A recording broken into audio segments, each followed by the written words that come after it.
De volta com mais um vídeo de comentários no canal. E como vocês já devem desconfiar, o vídeo vai ser em cima da live que o Sidney Guzman fez com os caras lá do Pipoque Nanquim no canal do Universo HQ.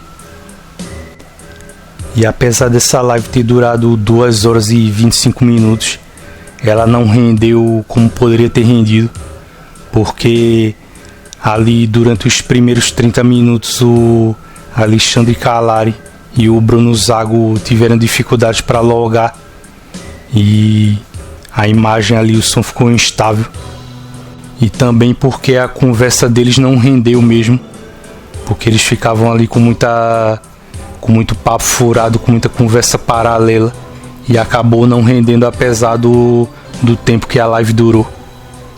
Mas mesmo assim eu consegui destacar alguns pontos. E se o vídeo ficar menor não vai ter problema, porque quando ele fica menor é até melhor para vocês assistirem. Então logo no começo o Sidney Guzman perguntou a ele sobre o início da editora Pipoque Nanquim. Acho que ainda eles contaram um pouco sobre a história deles, do canal que eles tinham antes do programa, que eles tinham num canal lá onde eles viviam, que era da TV Uniara. E sobre o começo da editora eles falaram logo sobre Espadas e Bruxas, que como todo mundo sabe foi o primeiro quadrinho publicado por eles em maio de 2017 e custou R$120. Então eles contam ali a história de que Espadas e Bruxas ela atingiu 800 unidades, pedidos ali de pré-venda pela Amazon. Mas esse hype todo que existiu dentro da primeira publicação que eles fizeram aconteceu porque eles mesmos é que produziram esse hype. Eles fizeram um vídeo lá especial falando sobre o Esteban Maroto, e como de costume, como todo mundo sabe, eles fizeram todo aquele marketing de apresentar, de fazer o histórico do cara, de dizer que ele era um gênio, como eles sempre dizem. Então se esse quadrinho chegou a ter uma pré-venda de sucesso, é porque eles fizeram todo aquele marketing em cima, porque o leitor ele não tinha como saber se o quadrinho era bom. Na verdade, nem os leitores mais experientes tinham algum conhecimento a respeito do Esteban Maroto. Eu mesmo leio o quadrinho faz muito tempo e nem tinha reparado no trabalho dele. Se eu bem me lembro, ele fez uma história com o Aquaman em uma daquelas revistas antigas, não sei se foi na Super Amigos. Mas tirando isso, ninguém sabia quem era Esteban Maroto, e não tinha por que os espectadores do Pipoque Nanquim ter tanta confiança em cima desse quadrinho e fazer a pré-venda bombar desse jeito, simplesmente porque eles achavam que o quadrinho era bom. É claro que isso só aconteceu porque eles fizeram toda aquela fama em cima do quadrinho, fizeram todo aquele alarde, aquela apresentação, e os espectadores desse canal, como são muito influenciáveis, vamos dizer assim, eles acabaram comprando a ideia. Senão não haveria motivo para explicar o porquê o primeiro quadrinho dessa editora, custando um valor absurdo como esse de R$120, faria tanto sucesso e venderia logo de primeira, o que possibilitou que eles continuassem comprando mais direitos de quadrinhos e a editora pudesse se firmar. Outra coisa que eu penso a respeito do sucesso da Pipoque Nanquim é que, é claro, isso tem o mérito deles por ter a postura que eles tiveram de tentar promover ao máximo o lançamento do quadrinho e outras coisas que eles iriam lançar depois.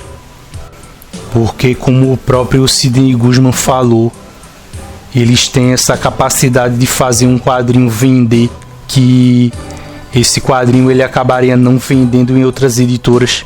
Você vê, por exemplo, a Devi, ela aposta em coisas diferentes, mas nem sempre ela consegue se dar bem, e as outras editoras também não conseguem trazer material diferente porque não tem o mesmo empenho para fazer marketing, mas isso aí é uma coisa histórica. Você via, por exemplo, a editora Abril, que já foi considerada a maior editora da América Latina no geral, não só de quadrinhos. Ela fazia um marketing muitas vezes mal feito dos quadrinhos que ela iria lançar, mesmo o quadrinho sendo famoso ou sendo muito esperado pelos leitores. Então isso é comum entre as editoras.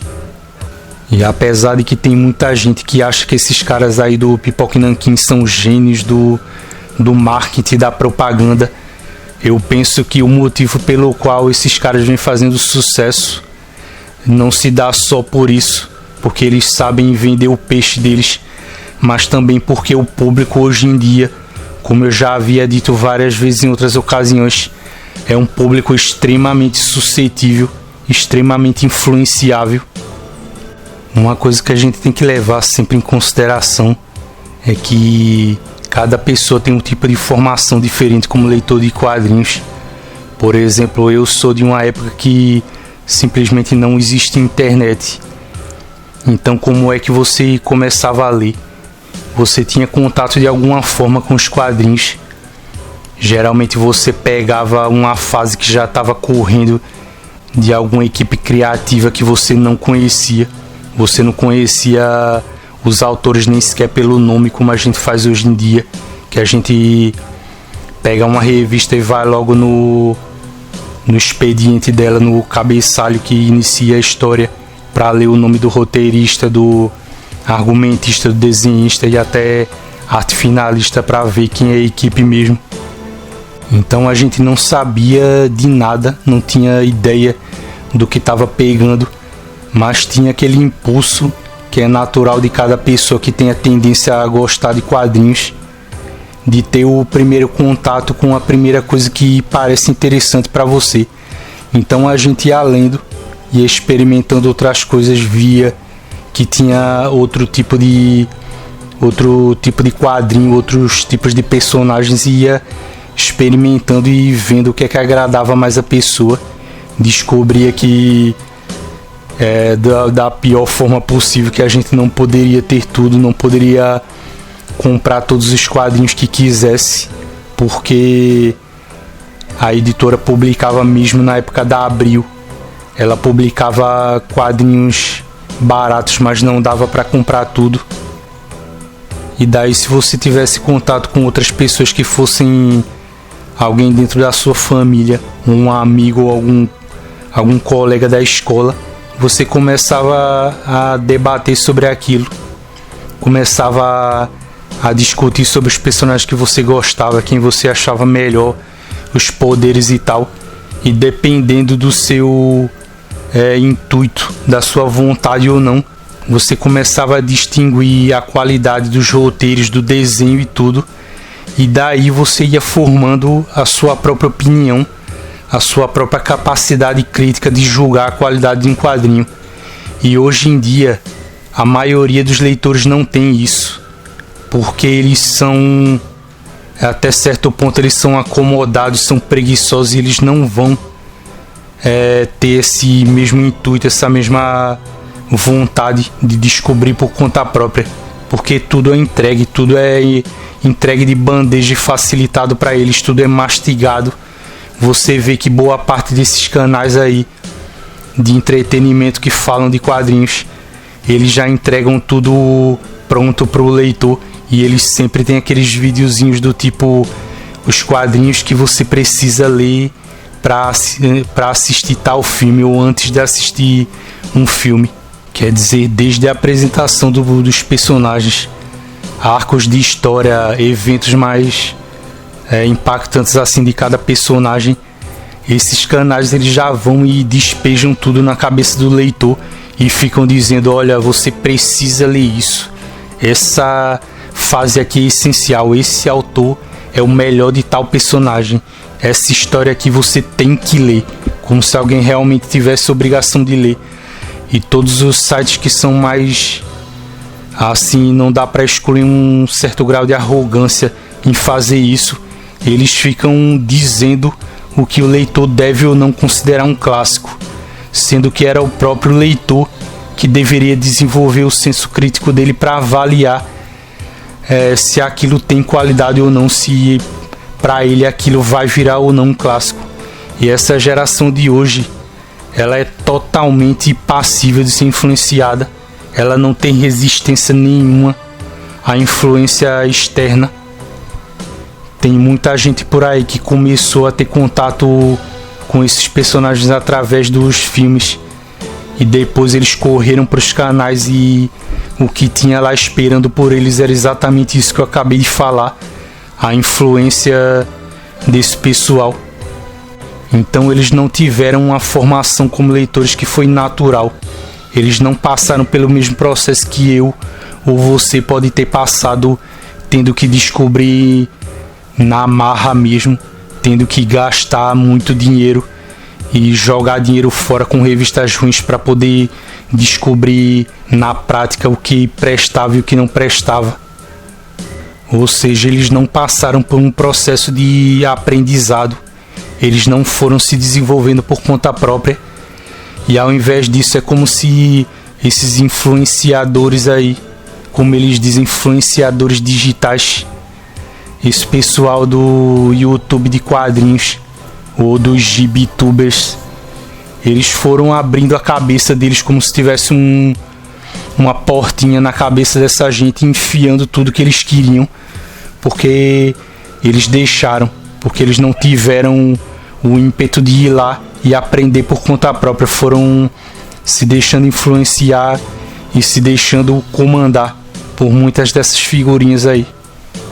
E eu classifico, é claro, o Pipoca e Nanquim entre eles, e vejo que isso é uma tendência péssima, porque se a gente vê hoje o mercado abusando tanto da boa vontade do leitor, é porque essa geração mais nova de leitores, ela é muito passiva, ela aceita demais e acaba não tendo um olhar mais apurado para perceber esses abusos, o que eles fazem maliciosamente para tirar dinheiro do leitor.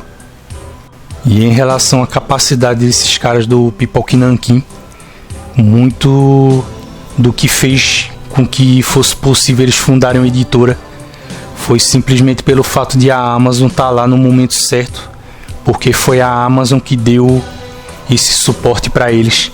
Eles não tinham como fundar uma editora sem que eles tivessem uma capacidade de investimento muito grande, e logicamente se não fosse pela parceria com a Amazon, a Pipoca e Nanquim não teria sido inaugurada. Então esse pessoal que acha que os caras do Pipoca e Nanquim são gênios do marketing, do empreendedorismo, eles deveriam pelo menos deixar um espaço para a realidade, para colocar os dois pés no chão e admitir que eles tiveram também muita sorte. Em outro momento da live ali, o Sidney Guzman, ele falou: vocês estrearam num momento em que o mercado estava indo pro ralo, que é uma afirmação interessante para a gente parar um pouco e analisar.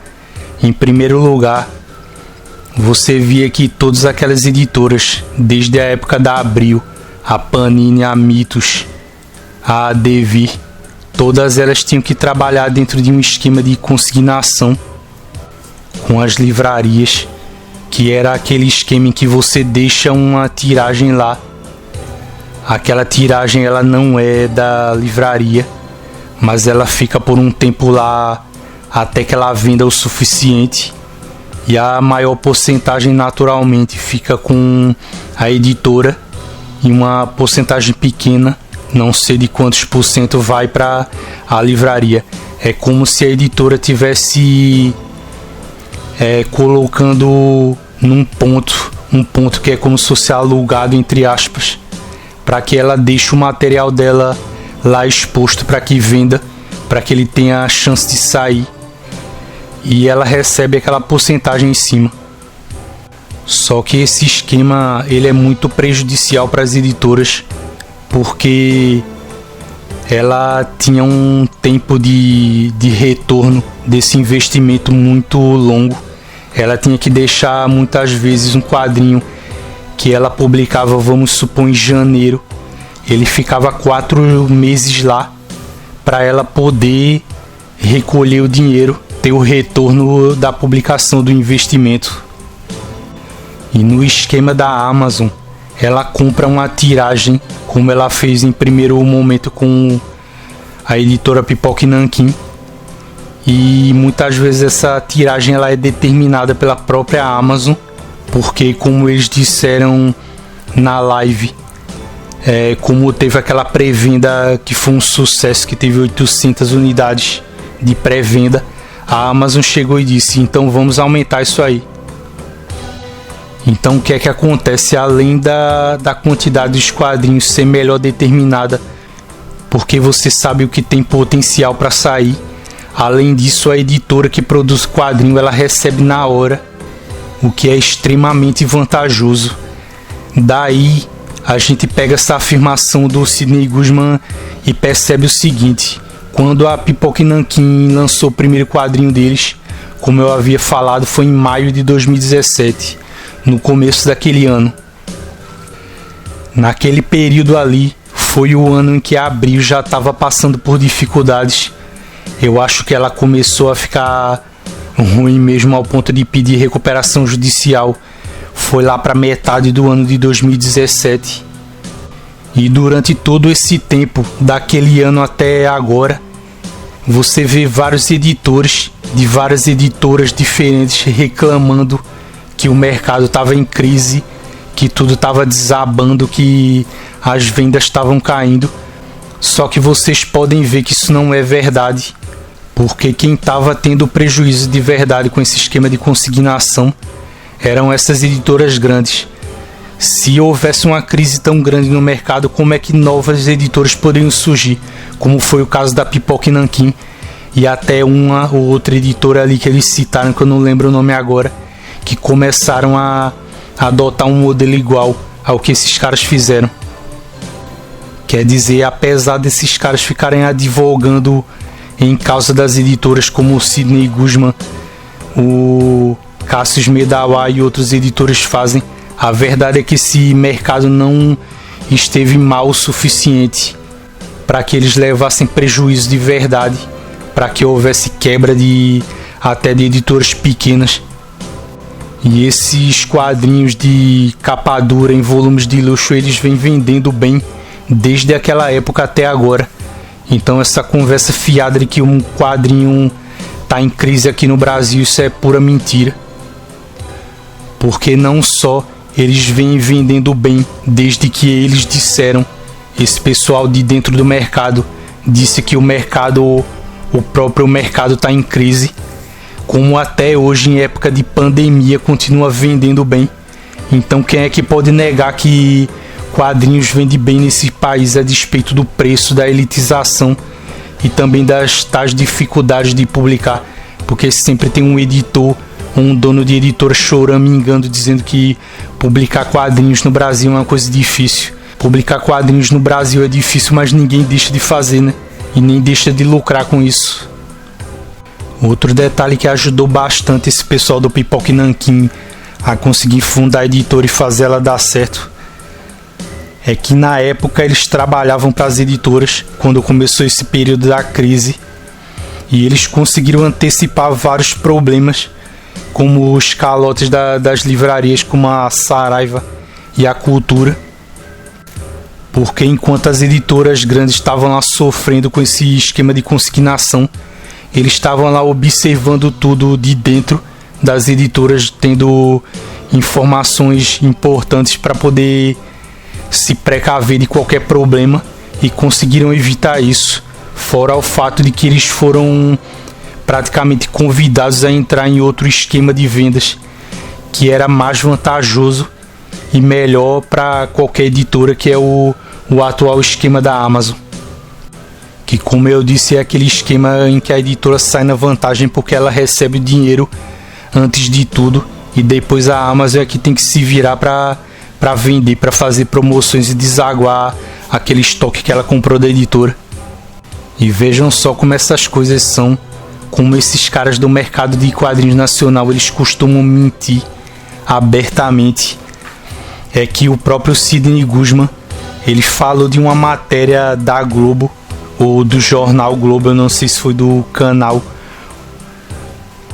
dizendo que HQs são o segundo gênero mais vendido durante a epidemia.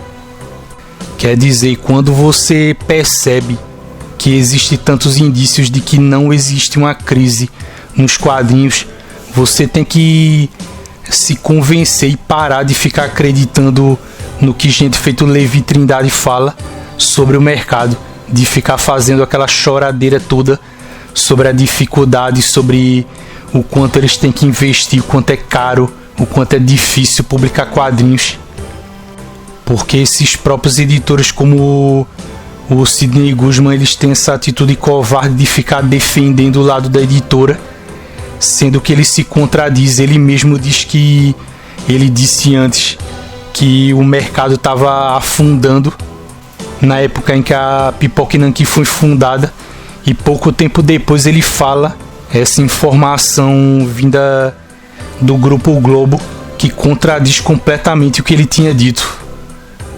O próprio Bruno Zago, durante a live, ele falou que tinha medo que a pandemia fosse baixar as vendas dos quadrinhos da Pipoca Nanquim, e isso é a prova de que qualquer conversinha fiada vinda desses editores, em que eles ficam se fazendo de coitado, é uma coisa que não cola, porque, como vocês devem ter percebido, quadrinhos vendem até em época de epidemias.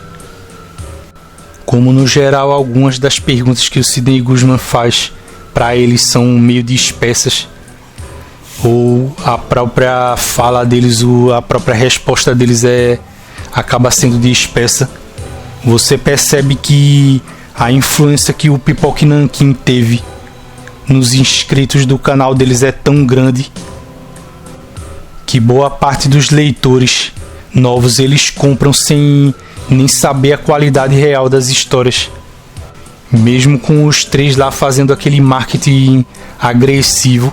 O leitor, na verdade, ele não tem como saber porque não conhece o autor. Por exemplo, como eu disse, eu não conhecia nada do Esteban Maroto e não conheço nada sobre muitos dos autores que eles publicaram, mas você percebe que o que eles fazem ali no canal deles é praticamente uma sessão de hipnose com os inscritos do canal, porque eles vão lá e compram cegamente, eles mergulham de cabeça, como se você realmente pudesse acreditar em cada indicação deles para comprar algum quadrinho de luxo. Então, uma coisa que a gente tem que entender a respeito do Pipoca Nanquim é o seguinte: eles estão errados em vender quadrinhos do jeito que, pelo menos pela parte técnica que eles vendem. Não, porque a proposta da editora sempre foi vender quadrinhos nesse padrão. Não adianta reclamar ou ficar cobrando o porquê deles não publicarem quadrinhos mais baratos, porque a gente sabe que tanto as editoras mais novas como as antigas, elas estão migrando para esse formato de vender volumes caros na Amazon, até pelo fim das bancas que está forçando elas a fazer isso. Sendo que, como eu já disse, boa parte da culpa das bancas está afundando agora são delas, que não deram o suporte correto, porque não faz sentido nenhum uma editora do tamanho da Panini deixar de produzir material barato para as bancas, sendo que a maioria do material que ela faz é para as bancas, que é Marvel e DC, e também a Mitos. Ninguém pode esquecer a Mitos, porque ela é muito culpada pelo que está acontecendo hoje.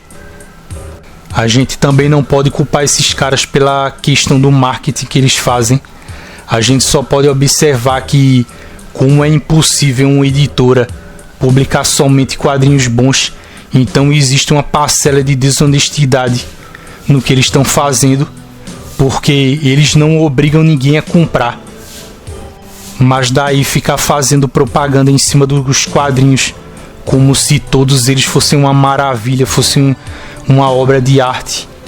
E pelo que você tem de influência do Pipoca Nanquim, você tem a falsa impressão de que nasce um gênio a cada semana no mundo. E curiosamente eles vão trabalhar no mercado de quadrinhos, porque eles ficam o tempo inteiro tentando empolgar, induzir o leitor a comprar, a ficar praticamente com a compulsão de sair correndo depois que vê o vídeo do Pipoca e Nanquim, porque eles fazem um estardalhaço tão grande. Meu Deus, esse cara aqui é um gênio, você não vai conseguir nem respirar se você não tiver um quadrinho desse na sua prateleira. Então a parte da culpa deles nisso tudo não é pelo fato de empreender, porque eu sou a favor de gente que quer empreender, que quer lutar contra a tendência do mercado de ficar encolhendo. Eu sou a favor de gente que quer fazer um trabalho de qualidade e ampliar mais as opções de quadrinhos, publicar quadrinhos diferentes para não ficar limitado sempre ao mesmo nicho, Marvel, DC e mangás. E pode ter muita gente que vai dizer: ah, mas ninguém obriga você a comprar os quadrinhos da Pipoca e Nanquim, porque tem tanto leitores veteranos como os mais novos que compram em grande quantidade os quadrinhos que eles anunciam, que você necessariamente vai aceitar o fato de que eles estão influenciando negativamente muitos leitores, porque aqueles leitores eles não têm uma formação de opinião crítica o suficiente para entender se um quadrinho é bom ou não, se eles precisam comprar ou não aquele quadrinho. E o leitor mais experiente que olha isso de fora não vai achar isso uma coisa boa, como eu mesmo não acho. Outra coisa que eu tenho que deixar bem claro aqui é que do mesmo jeito que eu comecei vendo vídeos no YouTube de quadrinhos, o primeiro canal que eu vi foi o Central HQs, deve ter sido o canal de muita gente também vendo quadrinhos pela primeira vez no YouTube. Eu vi muitos dos vídeos do Pipoca e Nanquim. Chegou uma época que eu acompanhava praticamente todos eles, mas quando chegou naquele período próximo a eles fundarem a editora, eu parei totalmente de ver, e desde 2017, do início ali do ano, que eu não vejo mais, não acompanho mais esse canal. Eu já cheguei a criticar muito eles, já cheguei até a xingar, mas eu não vou fazer mais esse tipo de coisa. Não me incomoda mais o fato deles fazerem o negócio do jeito que eles bem quiserem lá, mas ao mesmo tempo não é pelo fato de que eu não vou levar isso pelo lado pessoal, que eu tenho que necessariamente ver alguma coisa errada e ficar calado. Se eu tiver que criticar, como eu faço com qualquer outra editora ou com qualquer outra figura dentro do mercado editorial, eu vou criticar.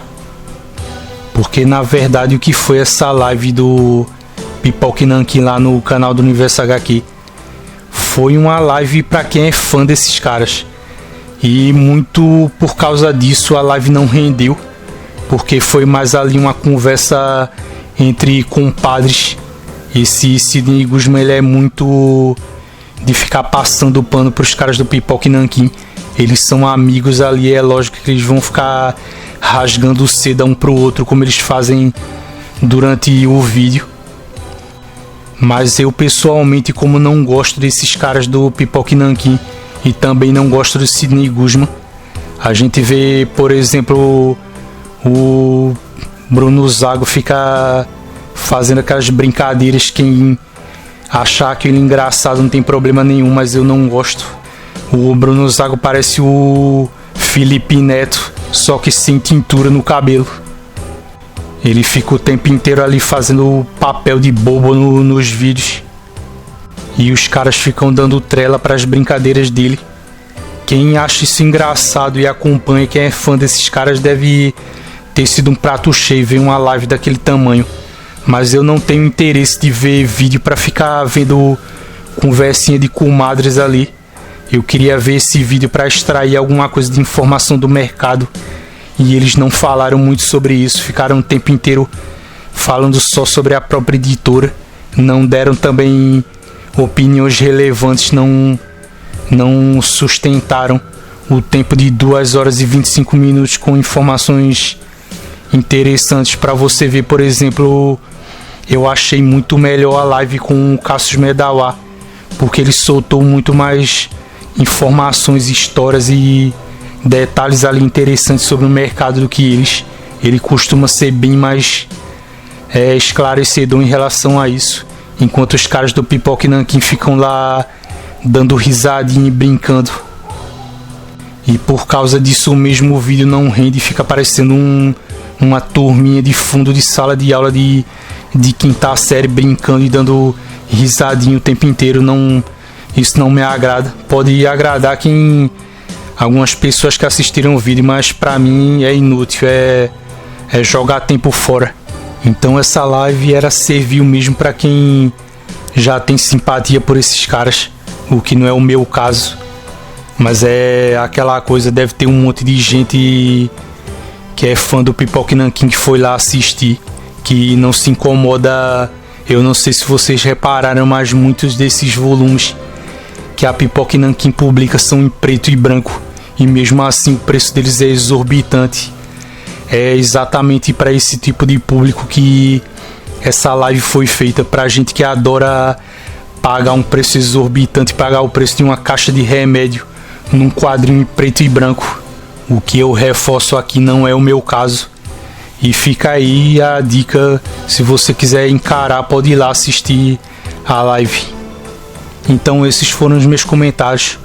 Obrigado a quem teve paciência de ver o vídeo. Até a próxima e até o próximo vídeo.